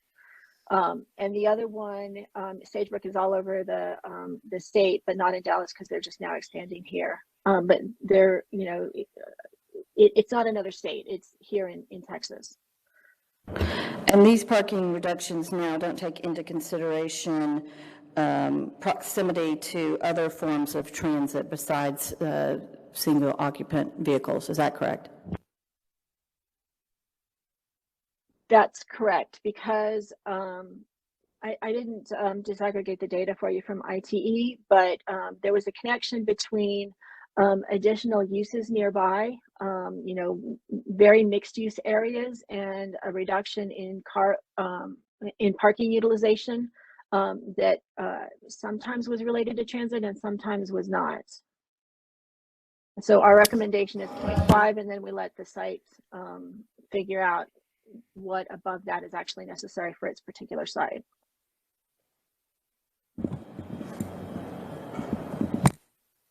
Okay, let's, Commissioner Housewright.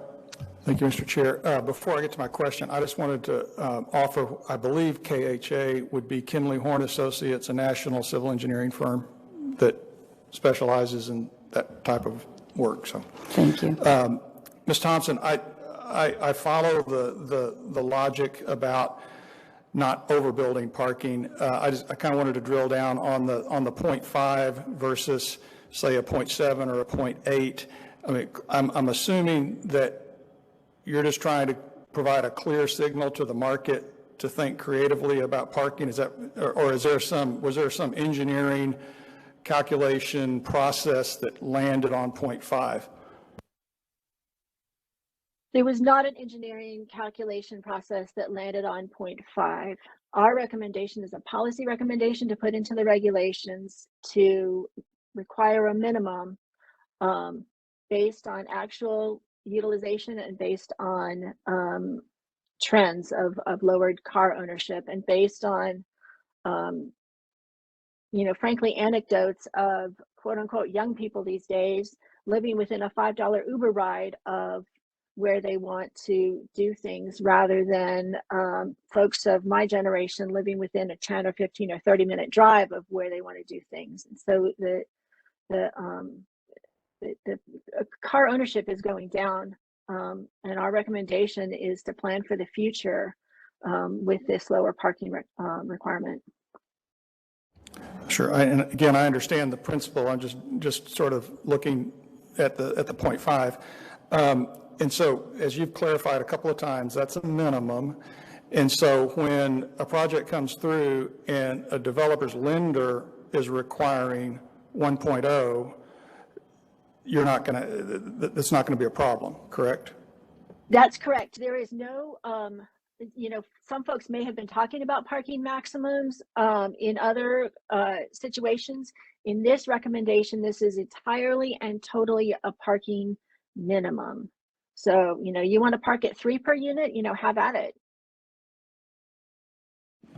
We're going to go to Commissioner Standard, then Commissioner Anderson. Commissioner Standard. Yes, a couple of things I'd like to ask you.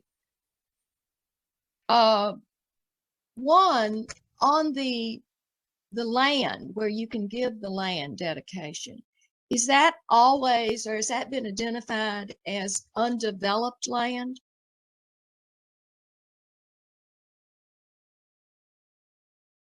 So now this is twice this morning that folks have asked me questions that I haven't even begun to think about.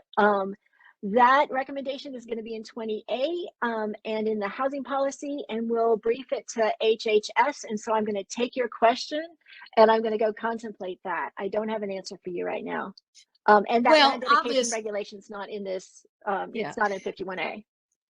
Obviously, because in view of that, you have to think in terms of the cost of then the demolishing cost. The city of Dallas isn't in the real estate business like that. So there would be big cost involved, not just the selling cost and all, but in demolishing something that already exists on that land. So I think there's a difference if you get sort of undeveloped raw land as a land dedication instead of giving the money. I mean, that's an easier thing to deal with than dealing with demolishing an existing thing. So And Chair, going to, yes, you're correct. And we can easily write that in that says that demolition has to happen before dedication. So thank you for that. And then going to that thing about existing buildings, this is just a comment because you asked a question, so I'm going to sort of answer your question. When you said, well, what is the criteria for a pre-2000 year legacy building? It might be to say that it must keep the lot coverage, that if you rehab and redo it and get bonuses for mixed housing, that because it's a building that's already in existence, you don't increase lot coverage significantly, might be a way to deal with that. And that maybe another word as opposed to legacy could be 20th century buildings, saying something before 2000 as opposed to 21st century buildings. Because I do think legacy gives the feeling of historic building and we get into facades and all of that. And what I think you're talking about is to take a 1980s apartment house that has good foundations, if I'm correct, and tell me if I'm not, good bones, that's the way they used to put it, and be able to, instead of destroying it, because I hate everything is destroyed and something new is built, instead of that, being able to rehab it into a marketable mixed housing unit today, which I love recycling. I like that aspect of it. Is that how you're viewing it? That is how I'm viewing it. Both the adaptive reuse of the old schoolhouse, for example, and the being able to renovate a 1980s or 90s building that has residential units that has good bones and bring it back to life as a mixed income development. Yeah, I like that. Now, I really understand where your sentiments, and I think we all want more housing, and we all can drive around and see all of this empty parking lots, and those are the extremes that we don't want to keep going. People not having affordable housing and just a bunch of open cement sitting around unused.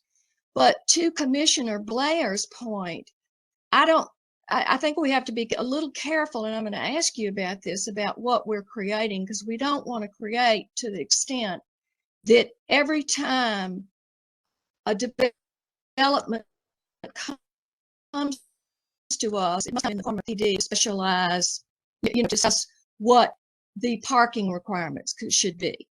We don't want to get to where there's no uniform thing that by right you get, like you said, and as a minimum, if you exercise mixed housing. But on the other hand, there is some truth to the fact that different parts of the city have different requirements than that. And I think that is an issue that maybe needs to be, I don't know how you deal with it. I have no answers. So I can ask you how you view that, as far as, because I take it, and here is my question, to a different standpoint. I always go into how things functions where they are. So if you're in a place where there's no transportation, obviously, even if you're mixed housing, there should be more parking, okay? And you don't want to see a developer say, well, oh no, I'm only required for that, even though in this area of the city, everyone has a car. On the other hand, you could be in Uptown and it's a whole different ball game. But I'll tell you one thing that's not a different ball game that I'm not sure has been considered. And I see this all over town, whether it's high end or the lower end level of development, which is they develop this and they put all of this in, but there's no parking for service workers. And that may sound like a silly thing. Well, what does that matter? When you've got an apartment building with 250 units in it, all day long, there are people from Verizon, from AT&T, from everywhere. And I would like to see, if we're reducing the parking, we don't reduce it to where there aren't designated parking spaces for service workers considered. Because like you said, if we're moving to the future, we need to consider that. We need to consider, and where, when we build 30-foot apartment buildings, where are the service workers going to park? And have you considered that? Has that been any discussion? We are not actually recommending a change to the requirement for guest parking, which is still 1/4 per unit. And so to your point there, there should be within our recommendation additional adequate parking for service workers. But we can certainly take that question back and think about it a little bit more. Okay, so you're saying that the 0.25 guest parking remains, even with the 0.5 per unit? Yes. Minimum. Is that correct? Wait, let me actually, Stephen, are you looking at the code, and will you clarify? I am. It is at least 15% of the required parking must be available for guest parking. See, yeah, if we're checking off who's, how many questions I hadn't thought of before, and then how many times I've misspoken. Now we're, I think, at 2 and 2. So thank you, Stephen, for speaking up. So we can revisit that 15% of the required parking and consider bumping that up a little bit, because to your point, you're accurate. Between Uber and AT&T and Amazon and everything else, folks coming to clean an apartment, there's a need for that kind of short-term parking. Okay, thank you for doing that. And my last question is this. I understand that you have not included micro mobility, quote, in this presentation, and it's sort of saved for a later date. My only issue with that is, in new construction that comes up, and you did talk about we're trying to plan for the future, and you talked about young people may not have as many cars, but those people, a lot of young people, that are sensitive to the environment are going to have electric cars. And the idea of, even in mixed housing, not requiring charging, at least one charging spot in a parking lot, and having to come back later and redo that, and not incorporating that, even with any suggestion of reduction in parking, I don't think is in keeping with the 21st century. What are your thoughts on that? So requiring one electric vehicle spot is a slightly different consider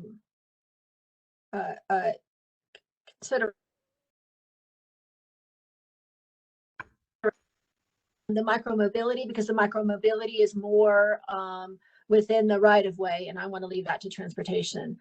Okay. But so to your point, let's EV stations can be expensive, but you're right that wiring for that ahead of time is better than trying to rework it after the fact. So I'll keep that note, and it may be that we come back with that we recommend coming back with that in a refinement in a few months, so that we're not holding this recommendation that so many people are really asking for us to push forward as quickly as possible. Okay. And lastly, I would say this, I think a 0.75 might be a more reasonable in dealing with all the areas of the city than the 0.5. And that's just my opinion, not a question. Thank you so much for your answers. A couple more questions, Commissioners. We're running out of time. Commissioner Anderson, please. Thank you, Mr. Chair. I want to support the heroes around the horn that are there and the comments that they've made on these issues. I'd like to say that I think we're cross-pollinating a bunch of issues and problems related to parking. I'm wondering if there has been consideration for parking versus lot coverage and parking versus things like dog parks and things that we require that take up space when we're actually trying to get housing units, as Ms. Thompson had said. If we can look at lot coverage, I think we could begin to create a happy medium between the two. Then I'd also like to say that in the communities that really need the attention, the notion is no car, no job. If you are, oftentimes you could not get to your place of employment because we all know that there's not a lot of employment out there. When we look at the requirements of a multifamily where those residents need to a place of employment, it's important that we begin to consider each one of them having access to a car, or actual vehicle, unless we make some kind of changes in order to have more employment located closer to these multifamily apartment complexes. Also, I'm wondering what's the problem in each of these cases, the commission cases, as opposed to doing an overlay that then changes everything when we can evaluate all of these things. And then I would say lastly, in terms of land dedication, I don't think it makes a lot of sense when we're looking for affordable units or any kind of units, and then allow a developer to trade vacant land for affordable units. I think there should be some requirement that there be some sort of delivery on units on the land that's dedicated, so that we fill the gap that we would be otherwise filling at the location, and possibly a partnership with the city that can help realize that dedicated land development. So those are the extent of my comments. I appreciate all the comments that the other commissioners have made, and I agree to those. And I look forward to more conversation about these topics. Thank you, Mr. Chair. Thank you, Commissioner. Any other questions, Commissioner? Ms. Thompson, is she still online? I don't see her on my screen. Oh my goodness, my camera closed. Hang on.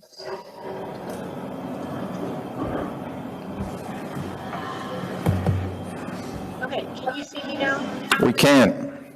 Okay. I apparently had some internet issues and it stopped sending my video feed. I apologize for that. Please. No worries.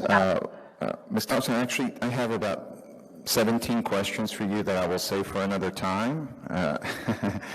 And I know that Commissioner Hampton has been very diligent in his noting down some of our concerns, and we'll read them into the record here in a minute. But I guess the two questions I have for you, and they don't require that much of in depth of an answer. I think we beat this to death already. Is in terms of over-parking and analysis, and what the studies have shown. Is it correct to say that we are overparked in general broadly, or we are overparked only in certain areas having to do with income or geography or a part of town, or is it just a global problem? From what I see, with very few exceptions, it is a global problem. Well, global meaning, across the city and across Texas. Okay, and my last question for you, some of your slides there, in particular the comments from developers, gave me a lot of deja vu.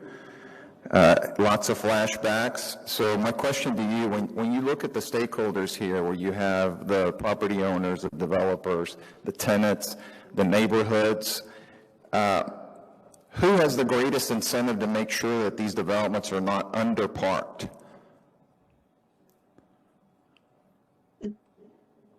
Honestly, the developers, because if you have a car and you want to be able to park it, you can't live there if you can't put your car there, if you can't put your car somewhere. So they're not going to be able to lease up if they are under parking at a particular time. So I lied, there was one more question. So is it fair to say, when we went through this process at ZOAC the first time, and after every single session, we took public input, and occasionally there will be a developer that would stand up, but was it fair to say that more or less the consensus was that we would frequently hear that the best way for me to ruin my project is to underpark it? Yes. And those stories are told over beers in many, many, many meetings. The one guy who managed to do that, has to face that every time he goes to a networking discussion. Thank you, Ms. Thompson. Commissioner Hampton, please. Thank you, Mr. Chair. And I want to thank all my commissioners for the excellent comments and discussion today. I hope I've captured everything, and I'm sure that you will help correct me if I've missed some. So the items that I've heard, Ms. Thompson and Mr. Doss, that I think the commission would like to get clarification on are the current terminology for legacy building, considering alternate designations such as existing structure that speak to encouraging the reuse of our existing building stock to support additional housing. To clarify parking reductions regarding housing uses per 1107 and the other uses as defined in anticipated in type 3 developments. This would include consideration of guest parking and loading requirements. To clarify the transit provisions as suggested by staff. To review the 1102E, definition E language on the plans regarding yard, lot, and space regulations. There's a question that was sent to me if that was capturing the intent as written. And I'd also like to suggest that staff consider breaking out staff recommendations versus ZOAC for clarity on some of the items that are before us. And I believe that captured the larger items. I'm looking around to see if I've got any other nods.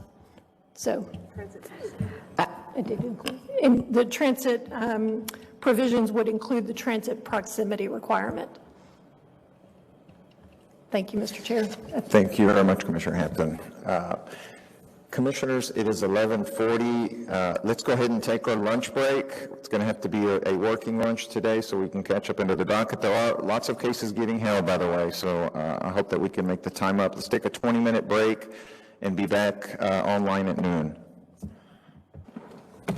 Ms. Gerard, I think we are recording. It is 12:07. We're back on the record, Commissioners. Welcome back.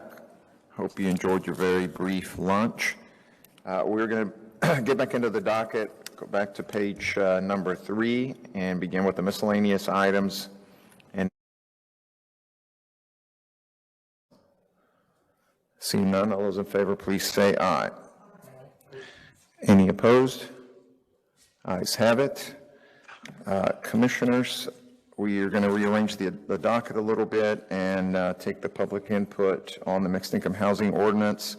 But before we do so, let's take a 15-minute break. It's 2:11 p.m. We'll be back in 15 minutes. I didn't get anything. I wasn't in the It is 2:30 p.m. and we are back on the record. Next item for consideration is DCA201-008. Mr. Doss and Ms. Thompson, good afternoon. Good afternoon, Commissioners. DCA 201-008, a consideration of amending the Dallas Development Code, Chapter 51A, 4.1100, Mixed Income Housing, to support and align with the One Dallas Options program within the City of Dallas Comprehensive Housing Policy. Staff recommendation is approval as briefed per the updated staff recommendations. Thank you very much, Mr. Doss. Commissioners, we have 3 registered speakers on this item. We'll begin with Mr. Richardson. Good afternoon, sir. Mr. Chair, I don't know if Mr. Richardson is online. He has texted me saying, I don't know if my video feed is in the meeting. Host does not answer. Okay, let's take a pause here. Mr. R., do you see him? Yes, he was an attendee. He wasn't moved to panelist yet because the item wasn't up yet. There he is. Good afternoon. Can you hear me, Mr. Chair? Yes, sir, we can. Thank you very much. I've followed Bruce Richardson, 5607 Richmond Avenue. I've followed ZOAC's work on parking. In particular, I listened to staff's answers to Commissioners Young and Kingston this morning, and frankly, I don't know whether the staff didn't have answers to their questions or didn't wish to provide them. I couldn't find any answers in what they were told, and when 2 seasoned litigators give up on their questioning in a briefing, I've got a red flag. I've got real concerns about transportation equity as it applies to the exact group of people that we're trying to benefit here. And to Mr. Young's line of questioning, I can assure you that neighborhoods across Dallas have beaten their heads against the wall trying to get a word in. So, all that aside, my recommendation to you is to sever the parking from this overall smorgasbord, I guess I would call it, of options. We should and will hopefully finally have a fulsome policy discussion about parking in Dallas and how we choose to amend it. But this is not the time for it, and this is not the place for it. It seemed, and that splinter in the paw of this overall proposal seems to be a hanging point. I don't see it resolving in 2 weeks. I believe your best path is to address the parking as it becomes an ordinance and a policy in Dallas, and not while it is in a state of becoming. I will say this, there is a new apartment complex a block from my home that is parked to code, and as you know, I live close to Greenville Avenue, and it used to be at one time that cars parked up the streets with people going to Greenville Avenue, but that's not the case anymore. The streets park up at night with people parking at the apartment complex. I will give you another bit of my experience in chairing our zoning board of adjustment for 8 years. In a year's time, generally 6 to 8 cases came before our board for parking reductions. I think that's an interesting statistic. When applying is $600 and someone who documents that they have. Thank you for joining us, Mr. Richardson. Thank you so much, sir. That's my alarm, isn't it? You got my recommendation. Thank you. Thank you, sir. Is Mr. Reynolds online? Yes, good afternoon, Commissioners. Thanks for allowing me to speak with you today. My name is Travis Reynolds, Manager of Public Policy for the Real Estate Council. We're located at 3100 McKinnon Street, Suite 1150, Dallas, Texas 75201. TREC represents more than 2,200 members and more than 650 member companies involved in commercial real estate across the North Texas region. The organization consists of real estate professionals and companies ranging from developers and builders to bankers, attorneys, architects, engineers, and others. TREC's worked closely with City Council and staff to recommend and review affordable housing initiatives and incentive programs for over 5 years. We support a toolkit of options to encourage mixed income housing and affordable housing targeted to households with incomes between 60% and 120% of area median income. We're generally supportive of One Dallas, the reorganization and expansion of affordable housing incentive tools at the City of Dallas. In particular, we support the expansion of mixed income housing density bonuses and support the possible incentive-based reduction in the parking requirements. However, we remain uncomfortable with the underlying formula assumptions and framework of the fee and lieu proposal, which will be articulated in Chapter 20A. TREC and its volunteers have met with staff and Dataless Consulting multiple times to review this piece in particular, and we will continue to do so in the coming weeks. I appreciate your consideration in this matter and thank you for your service to the city. On behalf of TREC, we look forward to continuing our work together to build a better Dallas. Thank you, Commissioners. Thank you, sir. Mr. Tony, good afternoon. Good afternoon, everyone. Thank you all for having me. It's good to see you. My name is Brian Tony. I'm speaking on behalf of a couple organizations, and then we'll end with a couple personal comments of my own. First, I'm here on behalf of Habitat for Humanity. We're one of Dallas's largest nonprofit home builders. We have a firm stake in the ground that any addition to the city's housing supply will help address the supply and preservation of affordable housing across the city. We know that our staff currently spends an inordinate amount of time reviewing parking codes, which backs up other projects in the pipeline. And this could continue for longer if we don't do anything about it. So we hope that this will lead to more housing being built across the city and have that position as Habitat for Humanity. Second, with 24-Hour Dallas, we are a nighttime economy group that's focused on making Dallas's nighttime safer, more inclusive, and more vibrant. To be the global city that Dallas needs and wants to be, we should be increasing density in our urban core, creating more mixed income housing for workers in our nighttime industries, creating more mixed income housing for those to be more proximate to their jobs and industries, increasing walkability at night and safety, and decreasing motor vehicle use for all the reasons that we are well aware of and exist in Dallas's comprehensive policies and strategies. The best cities at night are not the best because of what the vehicles are on the streets. They're the best because of the people who live, work, and visit them. And we want to bring a wide range of contributions to our culture, economy, and quality of life. And finally, to address some of the comments made earlier this morning, these are my own personal opinions. We are talking about there's a lot going on at the city, first of all. There's a lot of different policies that are on equity and infrastructure, how to better manage our curb, micromobility, economic development, et cetera. There's a whole parking code revision that is coming, and we look forward to that later on. But right now, the commission is considering one specific program that is already in place that's working and how we can make it better. Just because parking requirements are reduced or removed does not mean parking will not be built. Developers are naturally incentivized to provide parking. We'll do the same thing at Habitat for Humanity for our single family homes. And for our nighttime economy groups, the commercial real estate industry, like you've heard from today, they also take this under consideration. So for all those reasons, on behalf of Habitat for Humanity, 24-Hour Dallas, and myself, as a Bryan Place resident behind another apartment building called The Academic, we support this DCA201-008 and appreciate y'all's time today. Thank you, sir. Thank you for joining us. Is there anyone here that would like to be heard on this item? Commissioners, questions for our speakers?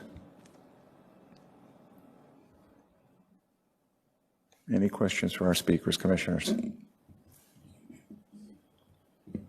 Questions for staff?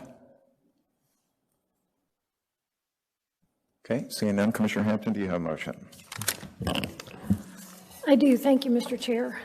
In case number DCA201-008, I move we hold this matter under advisement and direct staff to, 1, designate ZOAC versus staff recommendations, 2, address legacy building versus existing structures or other designations to encourage the reuse of existing building stock to support additional housing, 3, clarify parking reductions regarding housing per section 1107 and other uses as defined in the type 3, including consideration of guest parking and loading requirements.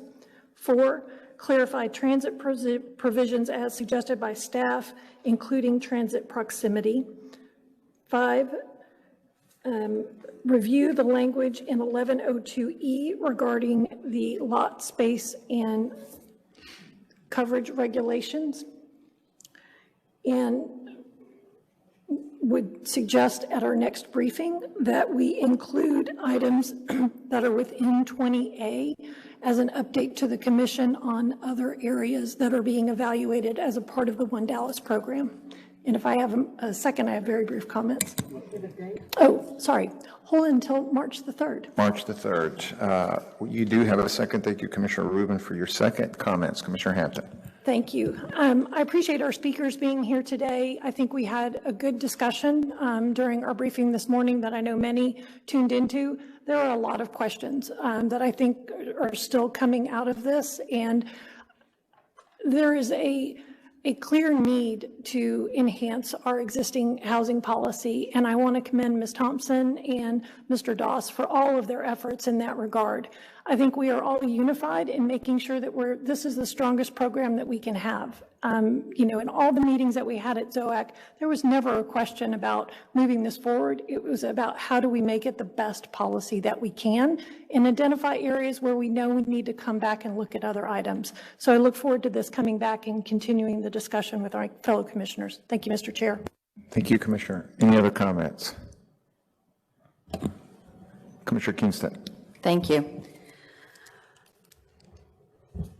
I also echo Ms. Hampton's comments. I am not on ZOAC, but I went to all of the ZOAC meetings regarding this, and I do support wholly the idea that we need to further incentivize mixed income housing and other creative housing solutions.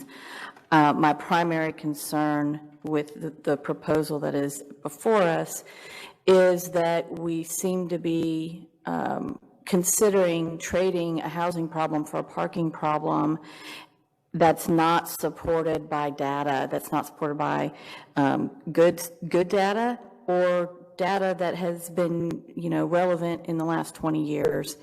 And so I'm not comfortable with that as it stands, but I look forward to working with staff to come up with a solution to this that we can all get behind and live with.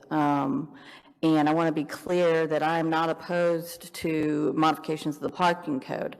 I just want to make sure that when we're making those modifications, we're doing it with the best evidence, best data, and best examples of what other cities are doing that is working that we can have so we can make educated decisions, because the decisions we're going to make on this are going to have long-standing consequences for the city and the businesses that operate here and the people that call this place home. Thank you.